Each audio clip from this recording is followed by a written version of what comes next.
අද පාඩමෙන් අපි සාකච්ඡා කරන්නේ 2023 වර්ෂයේ ව්‍යුහගත රචනා වන්නට ලබා දුන් සමාවායයට සම්බන්ධ කාබනික රසායන ගැටලු. මේක අපි ඉස්සෙල්ලා කියවලා ඉමු.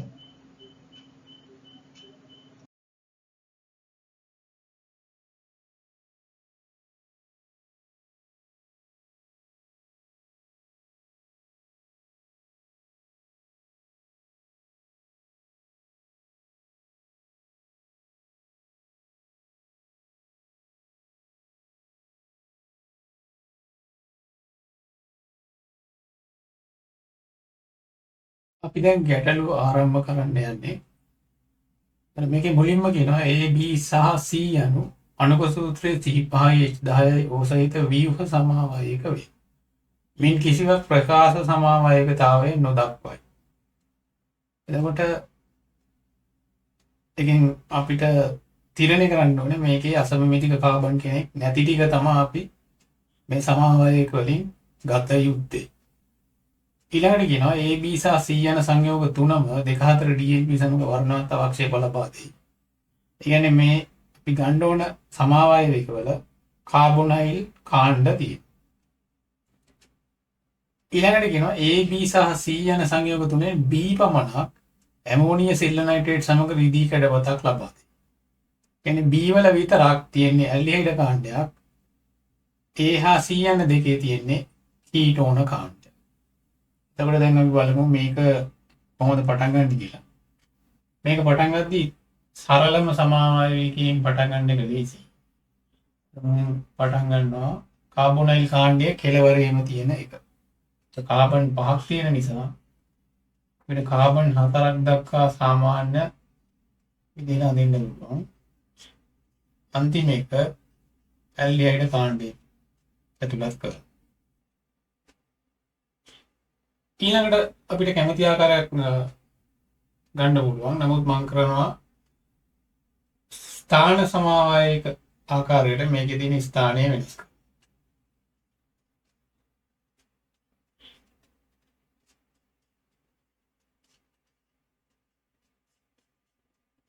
ඊට පස්සේ මේකේ තව එකක් එහාට ගන්න ඕනේ.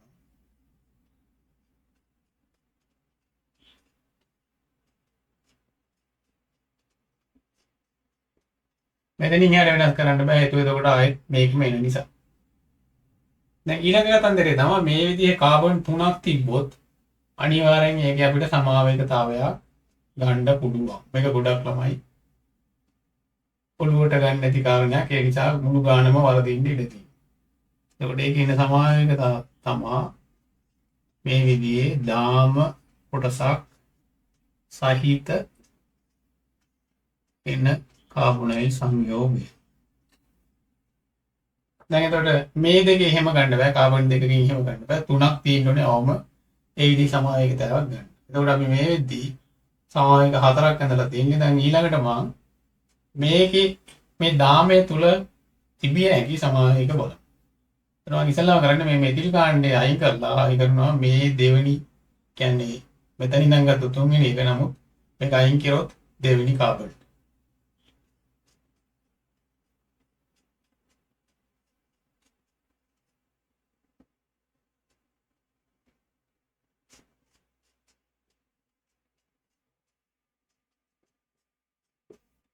අපිට තව එකක් හම්බුණා සමාවයයක්.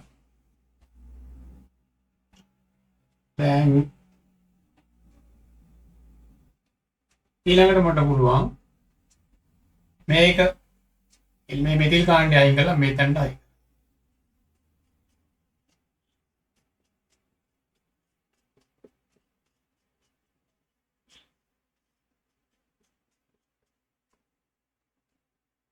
ඒ වන්දින්දී අපි බලන්න ඕනේ කාබන් ගාන හරියද එකම එක නැවත ඇඳිනවද ඒ කියන කාරණා. ඒකට මෙතන 3යි 4යි 5යි කාබන් ගාන හරි. දැන් ඊළඟට තම කරන්නේ මේ මෙතිල් එක අයින් කරලා මේකට අයින්. එතකොට එනවා අපිට ටර්ට් බියුටයිල් කාණ්ඩය.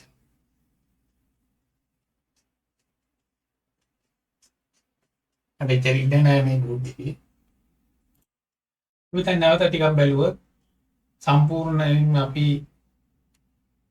හරියට අරගෙන දිනනවා කියලා දැන් මේ ඇඳපු එකකවත් අසමමිතික කාබන් එහෙම නැත්නම් කයිරල් කාබන් කෙනෙක් ඉන්න බෑ.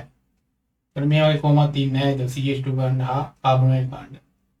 විශේෂයෙන්ම බලනකොට මේ වගේ තැන්වල මෙතන මේ කාබන් වලට සමාන මෙතිල් කාණ්ඩ දෙකක් ඉන්නවා. එතකොට මෙන්න මේක. දැන් මේක ගත්තොත් මේකේ ඉන්නවා අසමමිතික කාබන් කෙනෙක්. අසමමිතික කාණ්ඩ 4ක් අයිවිලා තියෙන. එහෙනම් මේක අපි අයින් කරනවා. මේවා ඇදෙන්න පුළුවන් අපි නොදැනුවත්. මේක ගත්තොත් මේකේ ඉන්නේ නැහැ හේතුව මෙතිල් දෙකක් තියෙනවා. මෙතන මෙතිල් 3ක් තියෙනවා. දැන් අපිට ගානේ ඉතුරු ටිකට යන්න පුළුවන්. මම අනවශ්‍ය අයින් කළා. 1 සිට 6 දක්වා අංක දාගත්තා. අපි යන්දමු සමාවයක වලට. ඊට අමතරව දැන් මේ වගේ කෙටි සටහනක් හදාගත්තා. ඉතුරු එක පහසෙන් බලා ගන්න. ඉතුරු ටිකේ කියනවා AB සහ C වෙන වෙනම සෝඩියම් බෝරෝහයිඩ්‍රේට් මෙතනෝල් සමග ප්‍රතික්‍රියා කර විට බිලියලින් D E හා F ලබා දෙයි. එතකොට අපි දැනගන්න ඕනේ මේ ප්‍රතිකාරකය මොකටද පාවිච්චි කරන්නේ. සෝඩියම් බෝරෝහයිඩ්‍රේට් කියන්නේ මෘදු ඔක්සිහාරකයක්. ඒක අපි පාවිච්චි කරනවා කාබොනයිල් කාණ්ඩයක් ඔක්සිහරණය කිරීම සඳහා. එතකොට අනිවාර්යෙන් අපි දැනගන්න ඕනේ මෙතනදී හම්බ වෙන්නේ ඇල්කොහොල කියලා. ඊළඟට කියනවා D සාන්ද්‍ර සල්ෆුරික් අම්ලය සමග රත් කළ විට එකිනෙකී පාරසීමාන සමාවයක වන G හා H ලබා දෙයි. එතකොට මෙතන දිනවා GH. ඒ කියන්නේ එතන වෙන්නේ විජලන ප්‍රතික්‍රියාකාරකයක් හේතුව සාන්ද්‍ර සල්ෆුරික් අම්ලය විශේෂයෙන් කාබනික සංයෝග වලට පාවිච්චි කරන්නේ විජලන ප්‍රතිකාරක සඳහා. ඊට අමතරව ඒකේ ඔක්සිකාරක ගුණත් තියෙනවා. E හා F වෙන වෙනම රත් කරනවලු. එතකොට E ලබා දෙනවා I කියන එක විතරක්. F ලබා දෙනවා G H හා I කියන තුනම. G හා H කියන්නේ එකිනෙකී පාරත්‍රිමාන සමාවයක. ඒ කියන්නේ සිස් හා ට්‍රාන්ස් කියන සමාවයක විය යුතුයි. ඒතකොට දැන් අපි මේකේ පොඩක් බැලුවොත් මේ කතන්දරේ මේක ඇවිල්ලා ඔක්සිහරණය කරොත් හම්බ වෙන්නේ ප්‍රාථමික ඇල්කොහොලයක්. එතකොට ඒකෙන් කෙලින්ම හම්බ වෙනවා ආන්තැල්කීනයක්. ඒ කියන්නේ කාබන් කාබන් නිතබඳනේ කෙලවරේම තියෙනවා. ඒක පාරත්‍රිමාන සමාවයකතාවයක් පෙන්වන්නේ නැහැ. මේක ගත්තොත් මේකේ මැද කියන්නේ දෙවෙනි කාබන්ට තමයි OH කාණ්ඩය ඉන්නේ. ඒකේ විජලනය කරාම එක සංයෝගයක් ලබා දෙනවා පාරත්‍රිමාන පෙන්නන. තව එකක් ලබා දෙනවා පෙන්වන්නේ නැති. එතකොට ඒක අපිට මෙතන වැදගත් වෙනවා හේතුව මේ G හා H කියන එක පාරත්‍රිමාන පෙන්නනවා. ඊට අමතරව C කියන එක GHI කියන කාණ්ඩ තුනම ලබා දෙනවා. ඔන්න එතනදී හරි වැදගත් ඒ කාරණේ අපි ඔළුවට ගන්න. මේක අපි ඔක්සිහරණය කරොත් මෙතන මැද ඉන්නේ මෙයා දෙන්නේ එකම එක කාණ්ඩයයි. නමුත් ඒ කියන්නේ විතබන්ධනය මෙතන හරි මෙතන ඒ දෙක පොතනින් ආවත් එක සමාන කාණ්ඩයක් දෙන්නේ. ඊට අමතරව මෙයාත් දෙකක් පෙන්නනවා සිස් සහ ට්‍රාන්ස් කියන සමායක දෙක. එතකොට දැන් අපි මේවා ටිකක් ගත්තොත් මේ වගේ සරලතාවයක් නෙවෙයි තියෙන්නේ. මේකේ බෙදුණු දාම මේ ඔක්කොගෙම තියෙනවා. මේකේ තවදුරටත් තහවුරු කරන්න මේක ඇඳ අන්තිමට හම්බෙන ඇල්කීන එක විජල සිහරණය කරලා විජලනය කරාට පස්සේ දැන් මේක අපිට කොහොමවත් අයින් කරන්න පුළුවන්. හේතුව මේකේ හැදෙන්නේ එකම එකයි. ඒක තනිත් ඒවත් එක සමාන එකක් හදන්නේ නැහැ. හේතුව මෙන්න මේ ටර්බියුටයිල් කාණ්ඩය නිසා. ඒ නිසා මේක අයින් කරනවා. දැන් අපි මේක බලුවොත් මේකෙදි කොහොමද මේවා පාරත්‍රිමාන පෙන්වන්නේ නැහැ. හේතුව මෙතිල් කාණ්ඩ දෙකක් එක කාබන් කෙනෙක්ට සම්බන්ධ වෙලා තියෙනවා. ඊළඟ මේකෙදී හම්බෙන්නේ ආන්තැල්කීනයක්. ඒකෙත් පෙන්වන්නේ නැහැ. ඊළඟ කාරණේ තමයි B වලින් ඒ කියන්නේ මේ ඇල්ඩිහයිඩ් එක. මේකත් ඇල්ඩිහයිඩ් මේකත් ඇල්ඩිහයිඩ් දෙන I කියන එක තවත් එක්කෙනෙක් එක පොදු වෙ යුතුයි. ඒ කියන්නේ C කියන එකනගෙන් හම්බ වෙන අවසානයේ විජලනය කරලා හම්බ වෙන ඇල්කීනය. එතකොට ඒකත් මේවට ගැලපෙන්නේ නැහැ.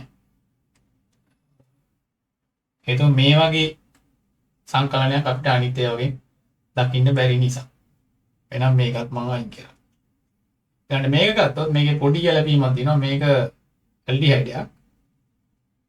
නමුත් මේකෙන් අනිත් ඒවා එන්නේ නැහැ. ඒක මෙන්න මෙතිල් කාණ්ඩ දෙකක් තියෙන නිසා.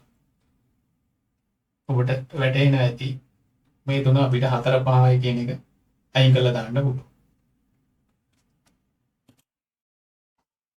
ඒකට ඊළඟට මම මේක ඉතුරු ටිකෙන් දෙන එක සම්පූර්ණ කරලා මේ වගේ මම කෙලින්ම රැඳී ඉඳ ප්‍රශ්නේ නිසා මේක විතරක් කැල්කියුලේට් වෙන්නලා තියෙනවා. ඒක අපිට මේකෙන් කෙලින්ම හම් වෙනවා ආන්ත ඇල්කීනයක්. මේකෙන් අපිට හම් වෙනවා පාරසීමාන සමාවයකට පෙන්නන ඇල්කීනයක්. මේකෙන් නැවත ආන්ත ඇල්කීනයක්. මේකෙන් නැවත පාරසීමාන සමාවයකට පෙන්නන ඇල්කීන සමාවයක දෙකක්. ඒතර දැන් අපිට මේක I කියන බලා ගන්න වෙනවා. I කියන්නේ B වලින් ලබා දෙන එක. B කියන්නේ ඇල්ඩිහයිඩ්. දැන් අපිට මෙතන දැන් මේක කෙලින්ම මේක ගන්න පුළුවන්. මෙතන එක කියන්නේ